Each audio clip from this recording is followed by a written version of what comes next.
Hello there, Miss M again, back with some things you should have part 2, or toys you should have part 2.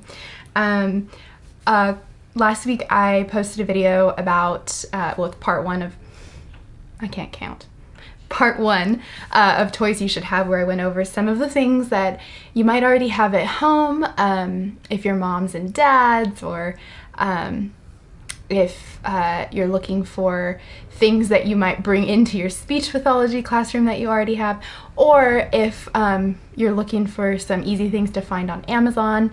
I talked about having puppets. I talked about having, I can't even remember what I talked about now, but I did go over a few things. So I'm going to go over just a couple more, and one of those things I can't show you, but I guarantee you know what it is. And that is bubbles. And I was reminded by a fellow speech pathologist the other day how important bubbles are at least in preschool speech therapy, but after working with elementary school kids for a year, I realized they're just as exciting there. Bubbles are amazing because you can work on, oh my gosh, a handful of things with them. For starters, you can work on requesting. You can work on requesting open. You can work on requesting by saying blow bubble or go bubble.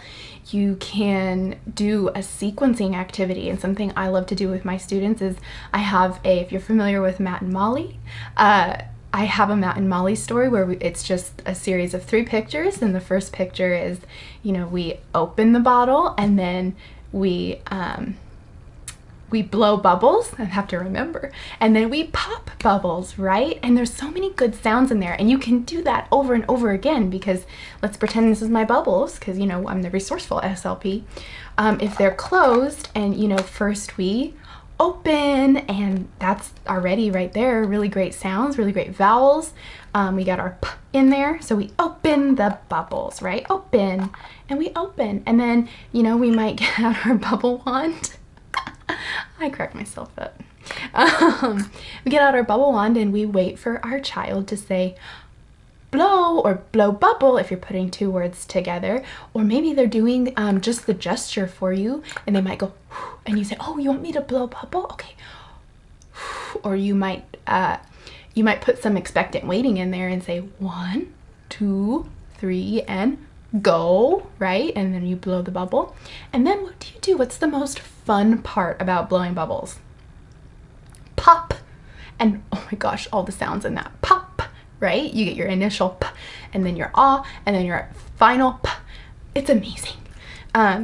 And then you can do that sequence over and over, because bubbles don't get tiring for about 3.5 hours, at least for little kids.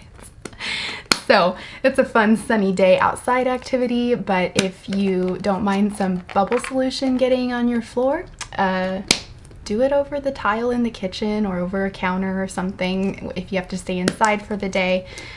It's really fun. And if you need to make your own bubble solution, my mom and I used to DIY it when I was little, because why keep buying bubbles? Just mix some soap and water and there you go.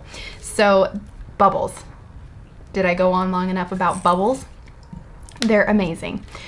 Okay, and then the next thing I would definitely recommend is having some kind of a noisemaker or something to go along with songs. That obviously this can get a little bit crazy if you're trying to sing a song and it's not going to the beat, but your little ones feel like they're a part of that if they maybe don't know all the words. Maybe you're playing a recorded song and it might go a little too fast for your kids. In that case, I would recommend pausing and letting them fill in some of the words.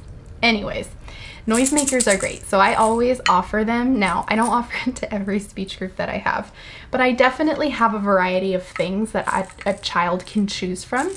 So my maraca, and then I just have a ton. These are so cheap on Amazon, by the way. I don't even know. I have a whole bag of them. I don't even know what they're called, but they're super cute and they were super cheap. They're just shakers or noisemakers or whatever, and they're like wooden eggs filled with probably beans or rice or something. And then if you don't, Target dollar section, I know that could be annoying, but you could totally, it's so fun to do. I'm sorry. you could get away with singing a song with that, I'm sure, and your ears won't hate you too much. And then if you're like, I don't have any of that, that's okay too. If you have an egg or something that seals, like a jar, or like probably a plastic jar or something like that, you can fill it with little manipulatives and make your own shaker. So maybe take one out so you can really, they can really hear it. But again, make your own. DIY, I'm all about it.